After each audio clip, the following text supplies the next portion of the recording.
Hey, I'm back with another video. So for this one, I'm gonna show off my car. I'm gonna show you around, see what it looks like. I know it's been a minute since I actually physically showed like the outside of it. So I'm gonna show around the car what I done to it and stuff like that. I want to get my computer half fixed. Um, so the place they fixed like the structure of my computer because I dropped it. So it was like the screen was like slanted, so they wound up fixing that, but the touch screen and like the padding is like it's still messed up, so I had to go to a different place to get that fixed. Cause the other place wasn't able to fix it, and it was charging me a dumb amount. So um, still not fixed, but it's doable. I had to use a mouse to get around certain things, so still usable, but very annoying. But anyway, yeah, I'm gonna jump over, show you the car, show out what I did to it. And I have like a small clip of just the spark plugs that I put in. But spark plugs was a bitch. I'm just gonna start off right there. It was very hard. It was very hard. The cylinder, it's not yeah, I guess you can call it cylinder 5 is hard to get out. It is hard to get it. I saw a couple clips on YouTube of how to get around that and stuff like that, but regardless, that it was still hard to get out. Cause the intake manifold, well, intake manifold, the yeah, intake manifold is like, excuse me, it's like right there. And you also got your charge pipe basically right there, and it's like in your way. It's videos of people taking the intake manifold off and then doing it and putting it in. Um, for me, I didn't go that route just because, yeah, I just didn't. I just didn't want to go that route. But yeah, I put them in. I gapped it down. I think I gapped it down to 0.22. Um, one of my friends, he gapped it down. He has his exact same car, but he gapped it down lower than 0.22. Um, which his car still runs fine. Like I see him drive his car around and stuff like that. Like it runs fine, I guess. But his engine sounds different than mine, so that makes sense. Mine's just I cut on my exhaust is loud, so you hear it, but his is more like or something like that. Like it just sounds weird. So I'm not sure whether it's the spark plug is just going off too early or whatever like that. But let me know if like you gap your spark plus lower than 0.22. Like we have problems with it. I don't know. That's more of a question for him, but I don't know. But anyway, I'm gonna jump into it. I'm gonna show y'all what it looks like, and yeah, start from there. Okay, so we're gonna start with the engine, work our way around into the inside. So the first thing I got is the intakes. I got the spark plugs, which I will show literally right after this video. I got the front lip in the front.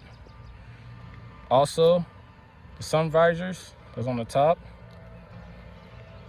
And the door handles, carbon fiber covers. So as, oh, that says Stinger, I didn't even know that. The gasket cover, and also the top, whatever you want to call that thing, and the wing in the back. They work separately. These are like rubberish kind of thing, but they on there pretty tight. And I went with these instead of the other ones I had on my Kia K5 because it's starting to peel, like crack a little bit, and you can see the dents and stuff. That one you can't. And this is the other side. So yeah, I'm gonna jump from here to the spark plugs.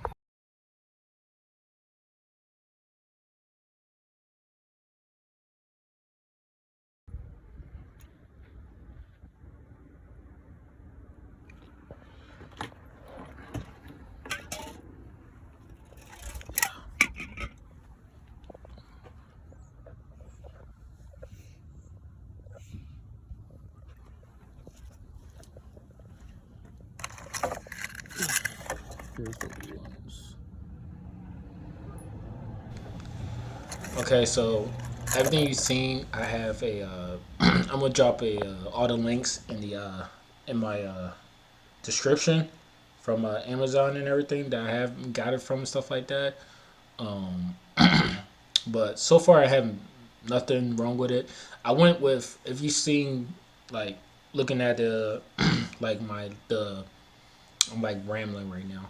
Looking at the lip portion of it, like for the back spoiler, spoiler.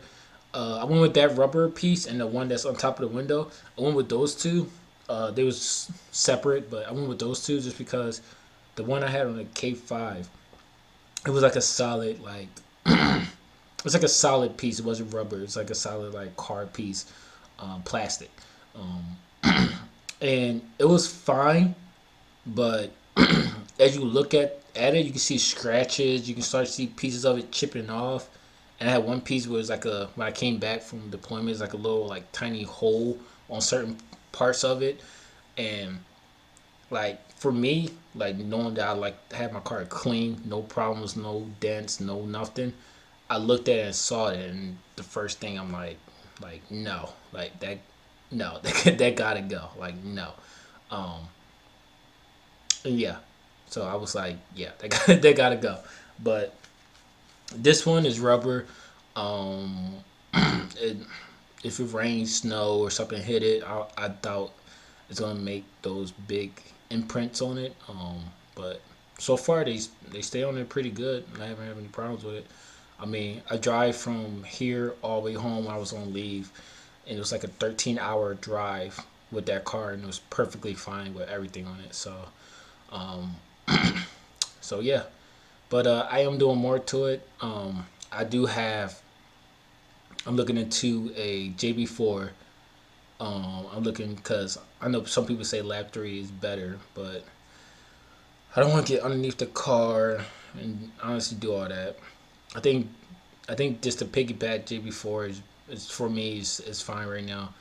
I know a big tune you can do is the ECU tune or whatever like that, or TC whatever U tune whatever like that, but with lap 3, but or Logic or something like that. I don't know, but I know you can go that route and do it, but I feel like for me, just having safe boost and just going with the JB4, it's a lot better for me because I'm not trying to push that much power, but I'm trying to get power out of it. You know what I mean? I'm not trying to hit no sevens or fives or going crazy high. I think hitting the high fours, maybe five, is good enough for me.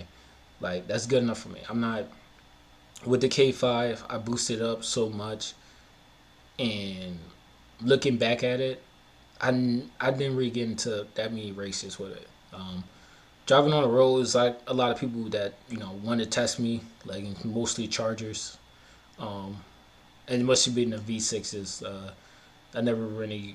I think I went up against a RT, but it was really just the V6s that I've been going against. I'll be beating with that car, but yeah, I haven't really raced it that much, so that's why I'm looking at this car. I haven't really raced it that much as well. Um, and if someone do pull it up to me, I'll clearly you want to have a car that you can just go and just disrespect the crap out of someone, but it's like get into the fives, maybe like mid fives, like 520ish, 30ish. Just it's enough for me out of that car, um, and that's probably with E85 clearly.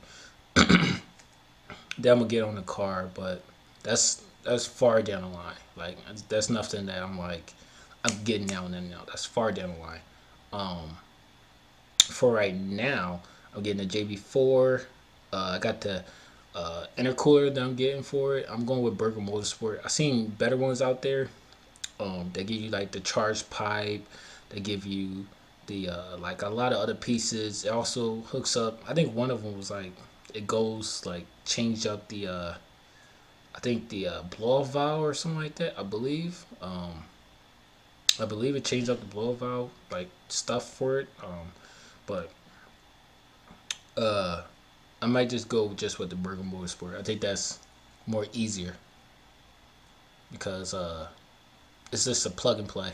Like you literally take out the old one, you put in the new the new equipment that they give you, you plug it in. Like it's plug and play. Like I'd rather go with that one than any other one. I think any other one would just after a while it just become more like I wouldn't say more unstable, but it becomes more work for me. I know for me, I like plug and play because it's more easier for me to install than going to something where I got to do all this crazy stuff that I might mess up or whatever the case may be. But I know I'm getting that. I'm getting the transmission oil cooler. I seen other people when I was down at my mom's house. I seen other people have it on their car. Well, it says it's the same thing, plug and play. It's not that hard to do. So I'm definitely getting that. I had to take off the bumper, which is something I really don't want to do. But I'm gonna take out the bumper for that, and I'm getting the big mouth. I guess you can call it that. The big mouth that goes in the front, the little vents, big vents. I'm trying to get all three of them together. So when I take off the front bumper, I can put all three of them on, and I'll never have to take it off again until unless something happened with the intercooler or something like that. But other than that, like that's that's about it. That's coming up soon. Well, I mean soon. I mean like maybe uh, the first of this month. Well, first of next month. Soon. I'm getting that. But right now I'm just loving the car. I'm just chilling. I am gonna go on the track. Probably see a couple of car meets and stuff now and then. But yeah, this this channel is not gonna be like how it was before with the K5. How it was like immediately like every kind of like literally not every day or every week. It was just something like bam, bam, bam, bam, like a video just me dropping this new in my car, this new is my car, this new is my car, constantly over again. This one's gonna be kind of mellowed out a little bit. I did just got back, and there's other things going on out in the world that I can't, draw my money and spend money on. If y'all haven't been noticing, they are changing the currency soon. There's gonna be everything's gonna be digital, uh, like currency. If you don't know, please look it up. I'm not trying to go too far into that, but that's actually gonna happen. So I've been trying to save my money up, taking most of my money out of the bank because the bank is gonna collapse soon. So, but that's a whole different topic. But please stay safe. I am gonna be posting a couple more videos of other things I'm doing with the car. My video is not gonna be obviously quick like it normally be. It's kind of slow just because of I'm still on leave. I'm still getting used to coming back. So, but yeah, definitely stay tuned. I am gonna drop some new stuff and yeah.